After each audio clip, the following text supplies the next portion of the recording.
Subukan mo itong ilagay sa iyong wallet upang kailanman ay hindi ka mauubusan dahil isa ito sa aking mga ginagamit o isa ito sa aking mga ginagawa upang hindi kayo mauubusan.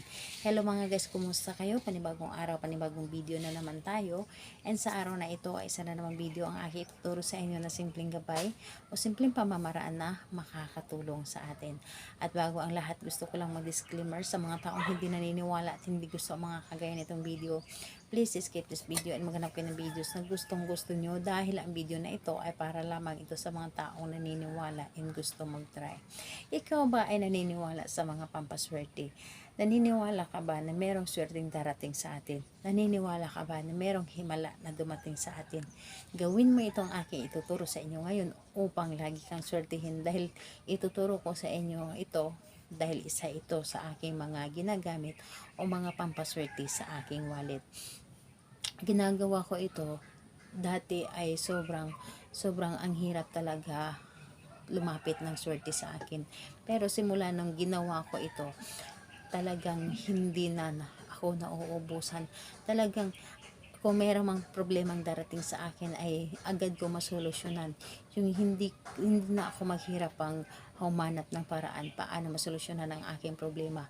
Ito isa sa mga dahilan kung bakit ito na ang estado ng buhay ko ngayon na hindi ko na maramdaman at noon pa man ay sobrang ang dami kong utang and talagang balot na balot sa utang, and ngayon po thanks God naman ay ako na ang pinagkakautangan. So, at least tayo ay nakatulong and ito ang gagawin ko sa inyo para umangat din ang buhay ninyo. So, ayun po. Kailangan mo lamang dito maghanda ng isang butil ng bawang. Isang butil lamang ng bawang.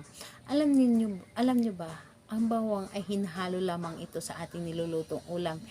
Pero, isa din ito sa makakatulong sa atin na lagi tayo magkakapera o laging merong blessing na darating sa atin, yung anggaan papasukin ng swerte sa atin. So ito lamang, isang butil ng bawang at ang inyong wallet lamang. And kailangan yung wallet po ninyo ay walang nakalagay na mga resibo, and huwag kayong mag-ipon ng resibo sa inyong wallet dahil isa din yan sa mga dahilan kung bakit hindi tayo pinapasokan ng swerte. Kapag resibo na yon, wag mo nang itago sa iyong wallet, itapon nyo na yon aside sa mga importanteng resibo. Kapag importante, ikikip po ninyo yon.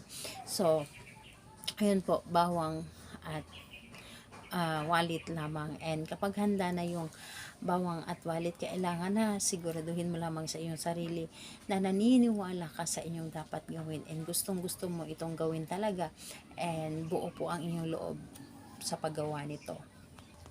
So ayun po, dito sa isang bawang, magsulat lamang kayo dito.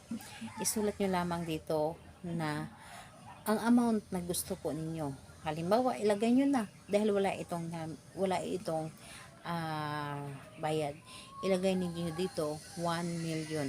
So ilagay po ninyo ang 1 million at dito ilagay po ninyo, and dito sa kabila claim 8.